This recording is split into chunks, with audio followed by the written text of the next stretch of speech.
당장 저 요망한 년을 끌어내어 멍석마리를 하고 대문 밖으로 내치지 않고 무엇하느냐.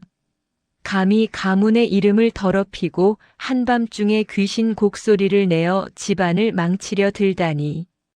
금방이라도 숨이 넘어갈 듯한 시어머니의 서슬 퍼런 고함이 담장을 넘고 억울한 누명을 쓴 새댁은 피눈물을 흘리며 차가운 흙바닥을 기고 있었습니다. 마을 사람들의 비웃음과 남편의 외면 속에 그녀가 목숨처럼 껴안고 있던 것은 오직 때 묻고 해진 누더기 곶다리 하나뿐이었지요.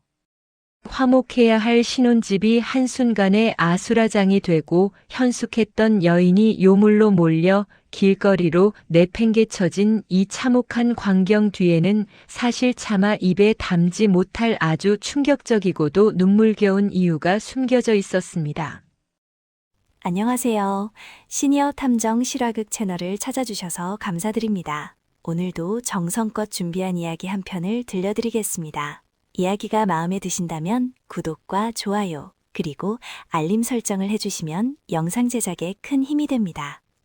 그럼 지금부터 옛 이야기 속으로 함께 들어가 보시겠습니다. 때는 바야흐로 낙엽이 지고 찬바람이 옷깃을 파고드는 늦가을이었습니다. 첩첩산중 굽이굽이 돌아 들어가는 어느 외딴 마을, 이곳에는 이름조차 희미해진 몰락 양반 이진사의 집이 있었지요. 양반이라는 허울은 좋으나 실상은 지붕에 구멍이 나 비가 오면 방 안에서 우산을 써야 할 처지였고 곳간에는 쥐가 먹을 것이 없어 눈물을 흘리며 나간다는 말이 돌 정도로 빈궁하기 짝이 없었습니다. 이 집의 외아들 이생원은 얼굴이 창백할 정도로 글공부에만 매달리는 청렴한 선비였으나 기울어진 가세를 일으키기엔 역부족이었지요. 그런 이생원에게 드디어 혼담이 오갔으니 상대는 이웃 마을에서 효녀로 소문난 박씨 처녀였습니다.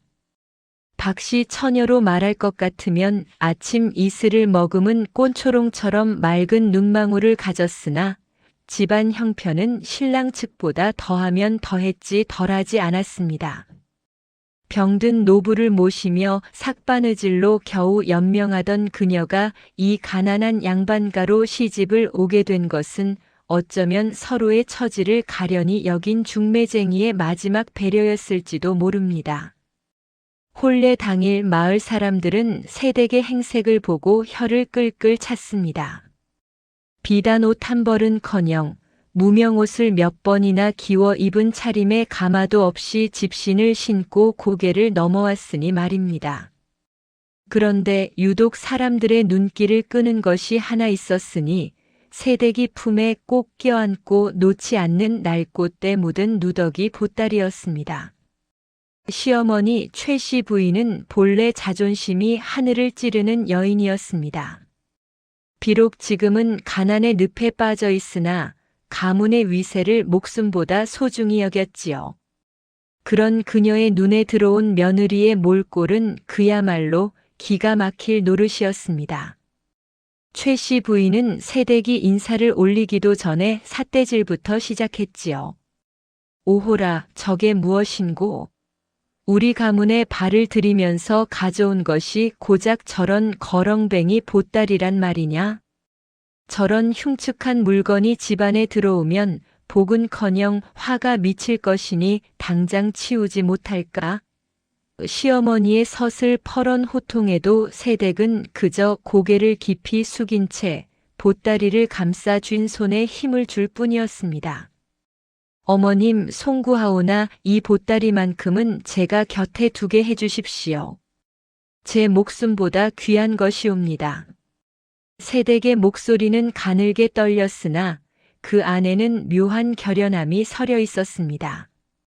혼례를 마친 첫날 밤 신방에는 은은한 촛불이 일렁였고 신랑 이생원은 수줍게 앉아있는 새댁의 손을 가만히 잡았습니다.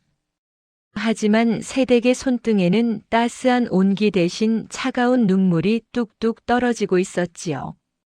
이생원은 당황하여 부인, 무엇이 그리 슬퍼서 첫날 밤부터 눈물을 흘리시오? 내 비록 가난하나 부인을 굶기지는 않을 것이니 마음을 놓으시오. 라며 다독였으나 새댁은 대답 대신 방구석에 밀쳐둔 그 누더기 보따리만 애처롭게 바라보았습니다. 밤이 깊어 이 생원이 깊은 잠에 빠져들었을 때였습니다. 새댁은 도둑 고양이처럼 살금살금 자리에서 일어나 문을 열고 밖으로 나갔습니다. 그녀가 향한 곳은 집 뒤편 다 허물어져 가는 헛간이었습니다. 그곳은 쥐들조차 머물지 않을 만큼 황량한 곳이었지요. 그런데 잠시 후 그 고요한 헛간에서 믿기지 않는 소리가 흘러나오기 시작했습니다. 아이고 아이고. 애달프다 내 팔자야. 이 원한을 어찌 풀고 이 짐을 어찌 벗으리오. 그것은 곡소리였습니다. 여인의 가슴 밑바닥에서 끓어오르는 뼈를 깎는 듯한 슬픔이 담긴 곡소리가 밤 공기를 가르며 사방으로 퍼져나갔습니다. 마침 요광을 비우려 나왔던 시어머니 최씨 부인은 그 소리를 듣고 소스라치게 놀라 자리에 주저앉고 말았습니다. 세상에 경사스러운 신혼날 밤의 곡소리라니. 저 며느리가 필시 집안을 망하게 할 요물이 들어온 것이 분명하구나. 최씨 부인은 부르르 떨리는 몸을 간신히 추스르며 헛간 문틈으로 안을 들여다보았습니다. 어둠 속에서 며느리가 그 누더기 보따리를 가슴에 품고 미친 듯이 몸을 흔들며 울고 있는 광경이 달빛 아래 어렴풋이 보였습니다. 며느리의 하얀 소매자락이 눈물로 젖어드는 그 기이하고도 처절한 모습은 앞으로 이 가문에 들이닥칠 거대한 파란을 예고하고 있었습니다. 이것이 비천한 시작 속에 감춰진 가슴 시린 전설의 첫 장이었습니다. 이튿날 아침 동쪽 산마루에 붉은 해가 고개를 내밀기도 전이었습니다. 새댁 박 씨는 밤새 잠 한숨 자지 못한 사람답지 않게 일찍 일어나 마당을 쓸고 가마솥에 불을 지폈지요. 간밤에 그 처절한 곡소리는 온데간데 없고 그저 묵묵히 집안일을 거드는 며느리의 뒷모습은 평온하기만 했습니다. 그러나 시어머니 최씨 부인의 마음은 결코 평온할 수 없었지요. 부인은 툇마루에 앉아 며느리의 일거수일투족을 매서운 눈초리로 감시하기 시작했습니다. 어찌된 년이 밤에는 상갓집 곡소리를 내더니 낮에는 저리도 멀쩡한 척을 한단 말이냐. 필시 우리 집안의 기운을 빨아먹으려 온 요물이거나 아니면 내 아들 몰래 흉측한 짓을 꾸미는 것이 분명하다. 최씨 부인의 가슴 속에는 이미 의심이라는 독버섯이 무섭게 자라나고 있었습니다. 며느리 박 씨는 시어머니의 차가운 시선 속에서도 굴하지 않고 부지런히 움직였습니다. 쌀 한 톨 귀한 집안이라 물을 한가득 부어 끓인 묽은 죽이었으나 그녀의 손길이 닿으니 밥상머리가 정갈해 보이기까지 했지요. 하지만 식사 자리에서 최씨 부인은 수저를 들기도 전에 며느리를 쏘아붙였습니다. 새아가, 너는 어찌하여 첫날 밤부터 헛간을 들락거리는 것이냐? 그것도 모자라 한밤중에 통곡을 해대니 동네 사람들이 들으면 우리 집의 초상이라도 난 줄 알겠다. 대체 그 누더기 보따리에는 무엇이 들었기에 잠자리까지 들고 가며 왜 밤마다 울음보를 터뜨리는 것인지 내 입으로 말해보거라. 시어머니의 서슬 퍼런 추궁에 이 생원도 밥상을 들다 말고 깜짝 놀라 며느리를 바라보았습니다. 새댁은 고개를 깊이 숙이고 가늘게 떨리는 목소리로 답했습니다. 어머님 심려를 끼쳐드려 죽을 죄를 지었사옵니다. 하오나 그 보따리는 제가 친정에서 가져온 소중한 추억이 담긴 물건일 뿐이오니 제발 묻지 말아 주십시오. 밤의 소동 또한 제 심신이 미약하여 일어난 일이니 다시는 그런 일이 없도록 조심하겠습니다. 새댁의 눈에는 간절한 애원이 서려 있었으나 최 씨 부인에게는 그것이 도리어 무언가를 숨기려는 가식으로만 보였습니다. 최 씨 부인은 콧방귀를 뀌며 자리를 박차고 일어났지요.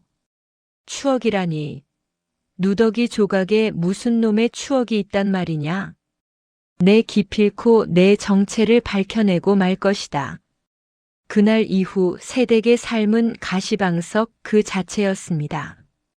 시어머니는 며느리가 잠시라도 자리를 비우면 방 안을 샅샅이 뒤졌으나 새댁은 외출할 때나 일을 할 때나 항상 그 누더기 보따리를 몸에 지니거나 눈에 띄지 않는 곳에 꽁꽁 숨겨두었습니다. 마을 우물가에도 흉흉한 소문이 돌기 시작했습니다. 이 진사댁에 새로 들어온 며느리가 밤마다 귀신과 대화를 한다더군. 아니야, 헛간에 누더기를 입은 남자를 숨겨두고 음식을 나른다지 뭐야. 소문은 발도 없이 천리를 갔고 최 씨 부인의 귀에 이 소식들이 들어오는 것은 시간 문제였지요. 마을 사람들의 수군거림이 커질수록 최 씨 부인의 학대는 더욱 심해졌습니다. 산더미 같은 빨랫감을 내주며 찬물에 손이 터지도록 일을 시키는가 하면 새댁이 잠시라도 쉬려 하면 집안에 망조를 들인 년이라며 입에 담지 못할 욕설을 퍼부었습니다. 신랑 이생원이 중간에서 말려보려 했으나 효심이 지극했던 그는 어머니의 고집을 꺾지 못하고 그저 가련한 아내의 얼굴만 안타깝게 바라볼 뿐이었습니다. 며느리 박 씨의 얼굴은 나날이 초췌해져 갔고 밤마다 헛간에서 들리는 곡소리는 더욱 구슬프고 깊어져만 갔습니다. 마치 무언가 커다란 슬픔이 한계에 다다른 듯한 그 소리에 온 집안은 무거운 어둠과 의욕의 장막 속에 갇히게 되었습니다. 이것이 바로 새댁이 마주한 첫 번째 시련이자 비극의 문턱이었던 것입니다. 시어머니 최 씨 부인의 의심은 이제 광기에 가까워졌습니다. 저 보따리를 기어이 내 눈으로 확인해야겠다. 그래야 저 요망한 년을 이 집구석에서 몰아내고 가문의 정기를 바로잡을 것 아니냐. 부인은 기회만 엿보다가 마침내 새댁이 마을 어귀 우물가로 산더미 같은 빨랫감을 이고 나간 틈을 타한 방문을 벌컥 열어젖혔습니다. 새댁이 그토록 애지중지하며 품에 끼고 살던 그 누더기 보따리는 장롱 깊숙한 곳도 아닌 윗목 구석 낡은 궤 뒤에 숨겨져 있었지요. 최 씨 부인은 마치 보물찾기라도 하듯 허겁지겁 보따리를 낚아챘습니다. 손에 닿는 촉감은 그저 거칠고 뻣뻣한 삼배와 낡은 무명천 조각들이었으나 부인. 부르르 떨리는 손으로 보따리에 매듭을 풀자 쾌쾌한 냄새와 함께 해진 옷가지들이 쏟아져 나왔습니다. 이게 다 무엇이란 말이냐? 참으로 지독한 거러지 냄새로구나. 부인은 코를 찌푸리며 옷가지들을 하나하나 파헤쳤습니다. 그런데 그때였습니다. 누더기 옷감들 사이에서 번쩍이는 무언가가 바닥으로 툭 떨어지는 것이 아니겠습니까? 그것은 놀랍게도 사대부 집안의 여인들이나 가질 법한 화려한 옥비녀와 함께 붉은 비단 주머니에 쌓인 정체 모를 종이 뭉치였습니다. 최 씨 부인의 눈이 뒤집혔지요. 가난한 집에서 시집온 며느리가 이런 값비싼 물건을 가지고 있을 리 만무했기 때문입니다. 부인은 떨리는 손으로 비단 주머니 속에 종이를 펼쳤습니다. 거기에는 알아보기 힘든 글씨로 간절히 기다리겠소. 그날 밤의 약속을 잊지 마시오라는 식의 문구가 적혀 있었습니다. 사실 이것은 최 씨 부인이 며느리를 내쫓기 위해 미리 사람을 시켜 조작해둔 가짜 서찰이었거나 혹은 과거에 큰 오해를 불러일으킬 만한 교묘한 함정이었지요. 하지만 눈먼 질투에 사로잡힌 부인에게 진실 따위는 중요치 않았습니다. 세상에 이런 망측한 일이 있나? 겉으로는 조신한 척하더니 뒤로는 외간 남자와 정을 통하고 있었단 말이냐? 부인의 고함 소리에 담장을 넘던 까마귀가 놀라 날아올랐습니다. 마침 빨래를 마치고 돌아오던 새댁 박 씨는 마당에 어지럽게 흩어진 보따리 속 물건들을 보고 그만 자리에 주저앉고 말았습니다. 어머님, 어찌 제 물건에 손을 대셨습니까? 그것은 제게 목숨과도 같은. 새댁의 말이 채 끝나기도 전에 최 씨 부인의 매운 손바닥이 새댁의 뺨을 세차게 후려쳤습니다. 닥치거라. 이 요망한 년. 내가 밤마다 헛간에서 울어대던 것이 고향의 정인을 그리워하며 낸 신음이었더냐? 이 옥비녀와 서찰은 대체 누구에게 받은 것이냐? 새댁은 억울함에 가슴을 쥐어뜯으며 통곡했습니다. 아닙니다, 어머님. 그것은 결단코 그런 부정한 물건이 아니옵니다. 제 사연을 들어주십시오. 그러나 이미 최 씨 부인은 동네 사람들을 하나둘 불러 모으기 시작했습니다. 동네 사람들, 이 일을 좀 보시오. 우리 가문을 더럽힌 이 환양년의 실체를 보란 말이오. 이 생원 또한 이 소동을 듣고 달려왔으나 눈앞에 펼쳐진 물증과 어머니의 서슬퍼런 증언 앞에 차마 아내의 편을 들지 못했습니다. 새댁은 차가운 바닥에 엎드려 머리를 짓지으며 결백을 주장했지만 사람들의 시선은 이미 싸늘하게 식어 있었습니다. 밤마다 헛간에서 귀신 소리를 낼 때부터 알아봤지. 쯧쯧 가난한 집년을 들였더니 결국 집안 망신을 시키는구먼. 사방에서 날아드는 비수 같은 말들에 새댁의 가슴은 난도질당했습니다. 누더기 보따리의 진실은 묻힌 채 그녀는 단숨에 가문을 더럽힌 부정한 여인이라는 낙인이 찍히고 말았던 것입니다. 하늘도 이 기막힌 사연을 아는지 막던 하늘에 갑자기 먹구름이 끼고 음산한 바람이 대지를 훑고 지나갔습니다. 마당 한가운데 꿇어앉은 새댁 박 씨의 앞에는 시어머니 최 씨 부인이 서슬퍼런 기세로 서 있었고 그 주변으로는 소문을 듣고 몰려온 마을 사람들이 저마다 한마디씩 보태며 웅성거리고 있었지요. 최 씨 부인은 발치에 흩어진 누더기들과 옥비녀를 가리키며 마치 승전고를 울리는 장수처럼 당당하게 소리쳤습니다. 보시오. 이 증좌가 여기 있는데 무슨 말이 더 필요하겠소? 우리 가문이 비록 가난하나 대대로 청렴을 목숨보다 귀하게 여겼거늘 어디서 이런 부정한 년이 들어와 가문이 얼굴에 똥칠을 한단 말이냐? 새댁은 피가 맺히도록 바닥에 머리를 찌우며 읍소했습니다. 어머님, 제발 믿어주십시오. 그 비녀는 부정한 물건이 아니라 제 어머니께서 유품으로 남기신 유일한 그러나 새댁의 애절한 목소리는 최 씨 부인의 표독스러운 고함에 묻혀버렸습니다. 부인은 며느리의 말이 끝나기도 전에 냉수를 한 바가지 떠와 새댁의 머리 위로 쏟아부었지요. 차가운 물줄기가 새댁의 젖은 머리카락을 타고 흘러내려 소복을 적셨고 그 모습은 마치 물에 빠진 생쥐처럼 처량하기 그지없었습니다. 사람들은 그 광경을 보며 혀를 끌끌 차면서도 감히 최 씨 부인의 서슬에 눌려 누구 하나 선뜻 나서서 새댁을 감싸주지 못했습니다. 가장 뼈아픈 것은 남편 이생원의 침묵이었습니다. 그는 방 안에서 문고리를 잡은 채 부르르 떨고만 있었지요. 평소 아내의 고운 성품을 알기에 믿고 싶은 마음이 굴뚝 같았으나 어머니가 제시한 서찰과 옥비녀라는 명백한 물건 앞에서는 선비의 도리와 효심이라는 굴레에 갇혀 입을 뗄 수가 없었던 것입니다. 최 씨 부인은 방 안을 향해 호통을 쳤습니다. 내 이놈 생원아, 너는 저런 년을 보고도 가만히 있을 테냐?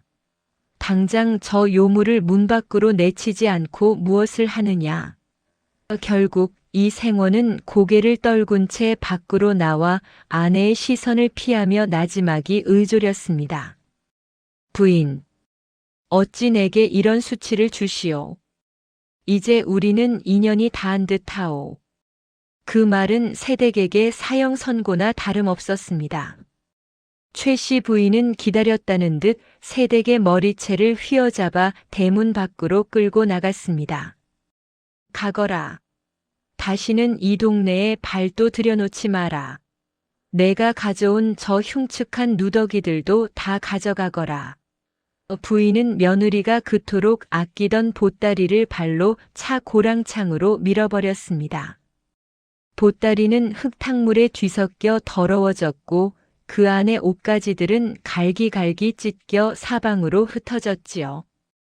대문은 쾅 소리를 내며 닫혔고 빗장 걸리는 소리가 새댁의 가슴 속에서 마지막 희망이 끊어지는 소리처럼 들렸습니다. 날은 저물어 사방이 칠흑 같은 어둠에 잠겼습니다. 소박을 맞고 쫓겨난 새댁은 갈 곳이 없었습니다. 친정으로 돌아가자니 병드신 아버지가 이 소식을 듣고 쓰러지실까 두려웠고 그렇다고 길가에 쓰러져 죽자니 억울함에 눈을 감을 수 없었지요. 그녀는 흙탕물 범벅이 된 누더기 보따리를 다시 주워 품에 안았습니다. 비에 젖고 눈물에 젖은 보따리는 이전보다 훨씬 무겁게 느껴졌습니다. 산길을 헤매며 걷는 새댁의 발등은 돌부리에 차여 피가 낭자했고 소복은 가시덩굴에 걸려 너덜너덜해졌습니다. 한때 마을의 꽃이라 불리던 고운 새댁은 이제 이름 모를 산길을 떠도는 귀신과 다름없는 몰골이 되어버렸습니다. 이것이 바로 한 여인의 삶이 송두리째 무너져 내린 참혹한 추락의 현장이었습니다. 칠흑 같은 어둠이 깔린 산길, 새댁 박씨는 갈기갈기 찢긴 소복 자락을 이끌며 정처 없이 발걸음을 옮겼습니다. 하늘에서는 구멍이라도 난 듯 장대비가 쏟아졌고 매서운 산바람은 소복 속살까지 파고들어 그녀의 가냘픈 몸을 사정없이 흔들어 놓았지요.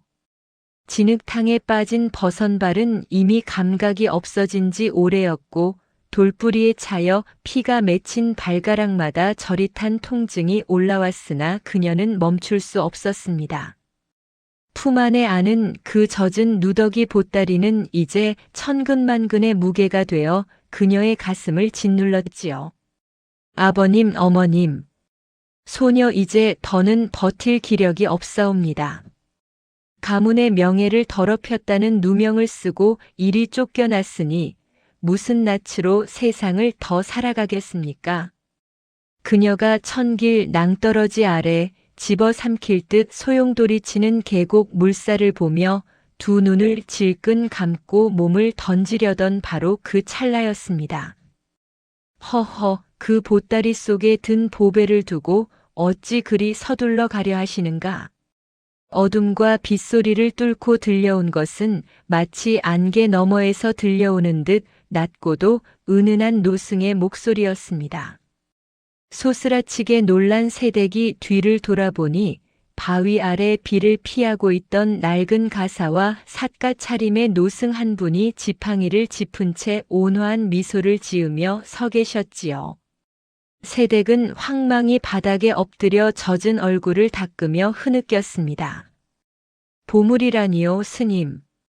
이것은 그저 남들이 거들떠보지도 않는 냄새나고 해진 누더기 조각일 뿐입니다. 이 흉측한 물건 때문에 저는 시댁에서 요물로 몰리고 소박까지 맞았사오니 제게는 원수나 다름없는 짐이옵니다. 새댁의 하소연에 노승은 허허허 웃으며 지팡이를 짚고 천천히 다가와 흙탕물에 범벅이 된 보따리를 가만히 가리켰습니다. 남의 눈에는 그저 버려진 천 조각일지 모르나 내 눈에는 이보다 더 빛나는 비단이 없구려. 새댁 밤마다 헛간에서 곡을 했던 것은 그대의 가슴 속에 담긴 지극한 효심이 너무나 무거워 터져나온 소리가 아니었소. 그 누더기 보따리 속에 든 것은 그대가 병드신 아버님과 일찍 여인 어머님을 위해 밤마다 잠을 설쳐가며 한 땀 한 땀 정성을 다해 기워 만든 이 세상에 단 하나뿐인 부모님의 수의가 아니더냐 말이오. 노승의 그 한마디는 세댁의 심장을 꿰뚫는 천둥 소리와 같았습니다. 아무에게도 말하지 못했던 오직 가난한 형편의 부모님께 마지막으로 해드리고 싶어 남몰래 삭바느질하며 모아온 자투리 천들의 진실을 노승은 낱낱이 꿰뚫어 보고 있었던 것입니다. 사실 그 누더기 보따리 안에는 세댁이 시집 오기 전부터 조금씩 모아온 수십 장의 옷감 조각들이 들어 있었습니다. 가난한 처지에 부모님께 변변한 수에 한 벌 장만할 돈이 없었기에 그녀는 남의 집 빨래와 바느질을 해주고 얻은 남은 천 조각들을 보석처럼 모아왔던 것이지요. 밤마다 헛간에서 냈던 곡소리는 사실 옷감을 이으며 부모님을 향한 그리움을 달래던 눈물의 찬가였던 셈입니다. 시어머니가 가로챘던 옥비녀 또한 어머니의 유언을 지키기 위해 품었던 유품이었지요. 노승은 바들바들 떠는 세댁의 어깨를 토닥이며 품 안에서 작지만 영롱한 빛을 내는 책자 하나를 꺼내 주었습니다. 이것은 내 오래전부터 임자를 기다리던 것인데 이제야 제 주인을 만난 듯 싶구려.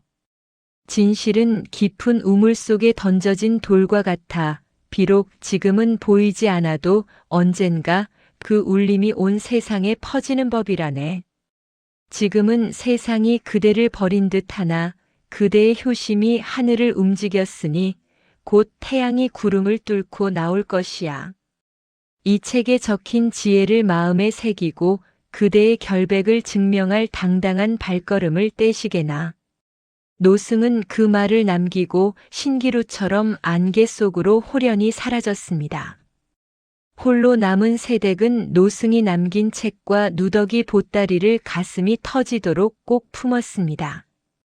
비바람은 여전히 거셌으나 그녀의 눈동자에는 죽으려 했던 절망 대신 기어이 살아서 진실을 밝히겠다는 서슬 퍼런 용기가 일렁이기 시작했습니다.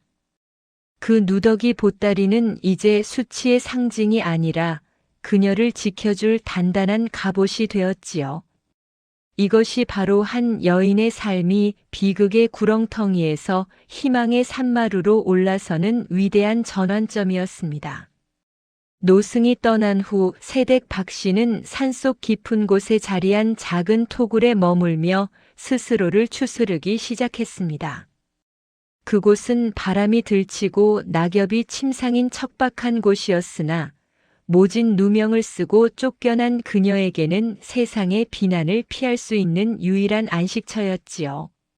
세댁은 매일 아침 맑은 계곡물로 얼굴을 씻으며 마음속에 맺힌 원망을 닦아냈습니다. 처음에는 자신을 내쫓은 시어머니와 외면한 남편에 대한 야속함이 가슴을 후벼 팠으나 노승이 전해준 책을 한 장 한 장 넘길 때마다 그녀의 눈빛은 조금씩 달라졌습니다. 그 책에는 단순한 글귀가 아니라 세상을 관조하는 지혜와 스스로를 지키는 당당한 태도, 그리고 사람의 마음을 얻는 도리가 담겨 있었던 것입니다. 세댁은 낮이면 산을 타며 나무를 캐고 약초를 구별하는 법을 익혔으며 밤이면 촛불도 없는 어둠 속에서 달빛의 의지에 다시 바늘을 잡았습니다. 그녀의 손에는 여전히 그 누더기 보따리가 들려 있었지요. 이제 그녀는 숨어서 울지 않았습니다. 오히려 그 조각보들을 하나하나 정성스럽게 다듬어 부모님께 드릴 수의를 완성해 나갔습니다. 한 땀을 꿰맬 때마다 아버님 만수무강하십시오. 라고 빌었고 또 한 땀을 꿰맬 때마다 어머님 저승길은 부디 이옷처럼 따뜻하십시오. 라고 기도했습니다. 기워붙인 천 조각들은 더 이상 누더기가 아니었습니다. 그것은 세상에서 가장 정교하고 아름다운 효심의 꽃밭으로 변모해 가고 있었지요. 그렇게 3번의 달이 차고 기우는 동안 세댁의 기색은 몰라보게 바뀌었습니다. 예전에 가녀리고 수줍던 세댁의 모습 뒤로 폭풍우를 견뎌낸 소나무처럼 단단한 기품이 서리기 시작한 것입니다. 그녀는 산속을 오가는 약초꾼들이나 길을 잃은 나그네들에게 자신이 캔 약초로 상처를 치료해주기도 하고 노승의 책에서 배운 지혜로 그들의 고민을 들어주기도 했습니다. 어느덧 산 아래 마을까지 산속 토굴에 마음씨 곱고 영민한 여인이 살고 있다는 소문이 은밀하게 퍼지기 시작했지요. 하지만 새댁은 서두르지 않았습니다. 진실의 꽃이 피기 위해서는 적절한 때가 필요함을 그녀는 이미 깨닫고 있었기 때문입니다. 그러던 어느 날 산 아래에서 올라온 한 나무꾼으로부터 기가 막힌 소식을 듣게 됩니다. 그녀가 쫓겨났던 이 진사댁에 큰 화가 닥쳤다는 것이었지요. 시어머니 최 씨 부인이 원인 모를 중병에 걸려 자리에 누웠는데 온갖 의원을 불러도 효험이 없고 집안의 재물은 약값으로 다 들어가 가산이 탕진될 지경이라는 소문이었습니다. 더욱이 마을 사람들은 이를 두고 죄 없는 며느리를 내쫓은 천벌이라며 수군거린다는 것이었지요. 이 소식을 들은 새댁의 가슴은 순간적으로 요동쳤습니다. 한때는 증오했던 사람이었으나 그녀는 노승의 가르침을 떠올렸습니다. 원수를 원수로 갚으면 끝이 없으나 덕으로 갚으면 그것이 곧 너의 승리니라. 새댁은 마침내 결심했습니다. 이제는 피하는 것이 아니라 당당히 마주하여 엉킨 실타래를 풀어야 할 때임을 직감한 것이지요.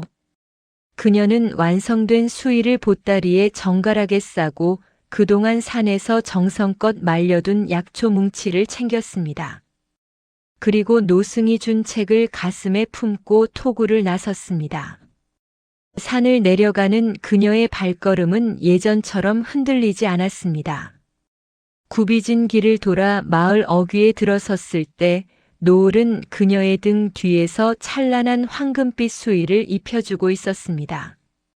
이것은 비단 한 여인의 복수가 아닌 진정한 지혜와 효심으로 무장한 당당한 귀환의 시작이었습니다. 산천에 눈이 내리고 찬 바람이 뼛속까지 파고드는 한겨울, 소방 맞아 쫓겨났던 박씨 새댁이 다시 마을 어귀의 모습을 드러냈습니다. 한때는 부정한 년이라며 돌팔매질을 당하며 쫓겨갔던 그녀였으나 지금 그녀의 발걸음에는 흔들림 없는 위엄과 형언할 수 없는 기품이 서려 있었지요. 마을 사람들은 웅성거리며 그녀의 뒤를 따랐습니다. 아니, 저 새댁이 죽지도 않고 어찌 저런 고운 기색으로 돌아왔단 말인가? 새댁은 사람들의 시선을 뒤로 한 채 자신이 쫓겨났던 이 진사댁 대문을 밀었습니다. 마당은 주인 잃은 집처럼 잡초만 무성했고 안방에서는 끊어질 듯한 신음이 새어나오고 있었지요. 방 안으로 들어선 새댁의 눈에 들어온 것은 뼈만 남은 채 누워 사경을 헤매는 시어머니 최 씨 부인의 처참한 몰골이었습니다. 새댁은 원망의 말 한마디 없이 묵묵히 보따리를 풀었습니다. 그녀는 산에서 정성껏 말려온 약초를 다려 최 씨 부인의 입에 조금씩 흘려넣었고 노승에게 배운 대로 혈자리를 짚어 기운을 북돋았습니다. 며칠 밤낮을 지극정성으로 간호하자 마침내 감겨있던 최 씨 부인의 눈이 번쩍 떠졌습니다. 정신을 차린 최 씨 부인은 제 곁을 지키는 며느리를 보자마자 소스라치게 놀라 소리를 질렀습니다. 내 인연, 내가 어찌 여기까지 와서 나를 조롱하느냐. 당장 그 흉측한 보따리를 치우지 못할까? 하지만 새댁은 차분한 목소리로 답했지요. 어머님, 이제는 이 보따리의 진실을 보셔야 합니다. 새댁은 드디어 그 누더기 보따리를 시어머니와 마을 사람들 앞에서 완전히 펼쳐 보였습니다. 그 안에는 해진 천들을 이어 붙인 기괴한 수의가 들어 있었는데 새댁이 그 수의의 안감을 칼로 살짝 가르자 눈을 의심케 하는 광경이 펼쳐졌습니다. 수의의 안감 속에는 누더기 옷감과는 비교도 할 수 없는 화려한 금사 자수와 함께 해진 종이 뭉치들이 빽빽하게 들어 있었던 것입니다. 그것은 놀랍게도 이 진사댁 조상들이 과거 당쟁에 휘말려 영모의 누명을 썼을 때 가문이 결백을 증명할 수 있는 임금님의 밀지와 가문이 족보 원본이었습니다. 사실 박씨 세댁의 아버지는 이 진사와 막역한 지우로 가문이 몰락할 위기에 처하자 이 귀한 보물을 맡아 목숨을 걸고 지켜왔던 것이지요. 가난한 집안 형편의 수의를 장만할 돈이 없다는 것은 대외적인 핑계였을 뿐 사실은 세상의 눈을 피해 가문이 명주를 보존하고자 누더기 속에 이 보물들을 숨겨 기워왔던 것입니다. 그뿐만이 아니었습니다. 세댁은 품에서 또 다른 서찰 하나를 꺼냈습니다.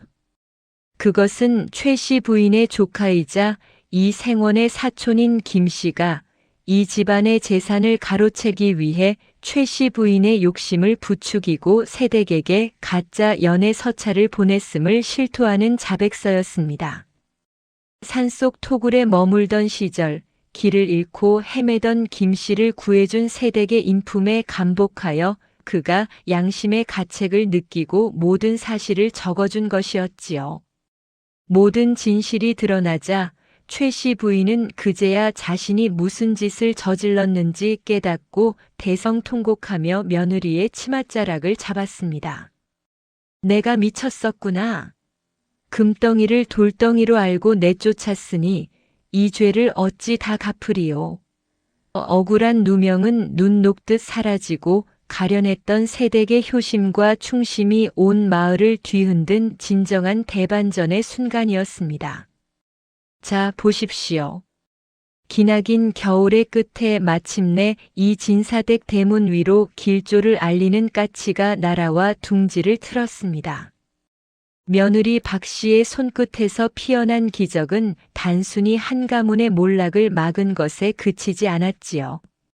그녀가 산속 토굴에서 가져온 약초와 노승의 가르침은 죽어가던 시어머니 최 씨 부인의 명주를 잡았고 누더기 보따리 속에 감춰두었던 가문의 증표들은 억울하게 덮여있던 조상들의 명예를 황금빛으로 닦아내었습니다. 한양에서 내려온 어사화가 이 진사의 집 마당에 꽂히던 날, 온 고을 사람들은 자기 일처럼 기뻐하며 춤을 추었답니다. 임금께서는 이 기이하고도 감동적인 사연을 전해 들으시고는 친히 효열문을 내리도록 하셨습니다. 비천한 처지에서도 가문의 대의를 잊지 않고 누더기 속에 충심을 갈무리한 그 마음이야말로 만백성의 귀감이로다. 임금의 교지가 마을 어귀에 높이 걸리자 세댁을 구박하던 목소리들은 온데간데 없고 박씨 부인이야말로 이 시대의 진정한 성녀라는 찬사가 강물처럼 흘러넘쳤지요. 반면 시어머니의 눈을 가리고 집안을 집어삼키려 했던 조카 김 씨는 포도청으로 압송되어 제 죄를 낱낱이 고백한 뒤 머나먼 절의 고도로 유배를 떠나게 되었으니 권선징악의 철퇴가 이보다 더 시원할 수 있겠습니까? 최 씨 부인은 병마를 털고 일어난 뒤 완전히 딴 사람이 되었습니다. 예전에 표독스럽던 눈빛은 사라지고 오직 며느리의 안색을 살피며 우리 집 복덩이, 우리 집 생불이라며 며느리를 금지옥 여부로 대접했지요. 세댁은 그런 시어머니를 한 번도 원망하지 않고 매일 아침 문안 인사를 올리며 지극한 효도를 다했습니다. 그러던 어느 날 친정아버지가 평온하게 숨을 거두시자 세댁은 마침내 그동안 숨겨왔던 마지막 비밀을 세상 밖으로 꺼내놓았습니다. 그것은 바로 수천 장의 자투리 천을 이어 만든 눈물 어린 누더기 수의였습니다. 장례 당일 아버님의 법구에 그 수의를 입히는 순간 기이한 일이 벌어졌습니다. 누덕누덕 기워진 헝겊 조각들이 갑자기 오색 찬란한 빛을 내뿜더니 마치 하늘에 무지개를 옮겨놓은 듯한 아름다운 옷으로 변한 것이 아니겠습니까? 마을 사람들은 모두 엎드려 지극한 효성이 하늘을 감동하게 하여 무지개 옷을 내리셨다. 며 감탄을 금치 못했습니다. 아버님은 그 따스한 사랑을 입고 가장 고운 모습으로 극락왕생하셨으니 세대게 하는 비로소 기쁨의 눈물로 승화되었습니다. 그 후로도 박씨 부인은 가난한 이웃들을 돌보고 병든 이들을 치료하며 평생을 덕을 쌓으며 살았습니다. 그녀가 세상을 떠나던 날 고을 사람들은 모두 소복을 입고 통곡하며 그녀의 마지막 길을 배웅했지요. 누더기 보따리 속에 든 것은 낡은 천조각이 아니라 사람의 향기였네. 라는 말과 함께 말이요. 이 이야기는 오늘날까지도 우리네 가슴 속에 남아 진정한 보물은 화려한 보석함 속에 있는 것이 아니라 가장 낮은 곳에서 피어나는 진심 어린 마음 속에 있음을 깨우쳐 주고 있답니다.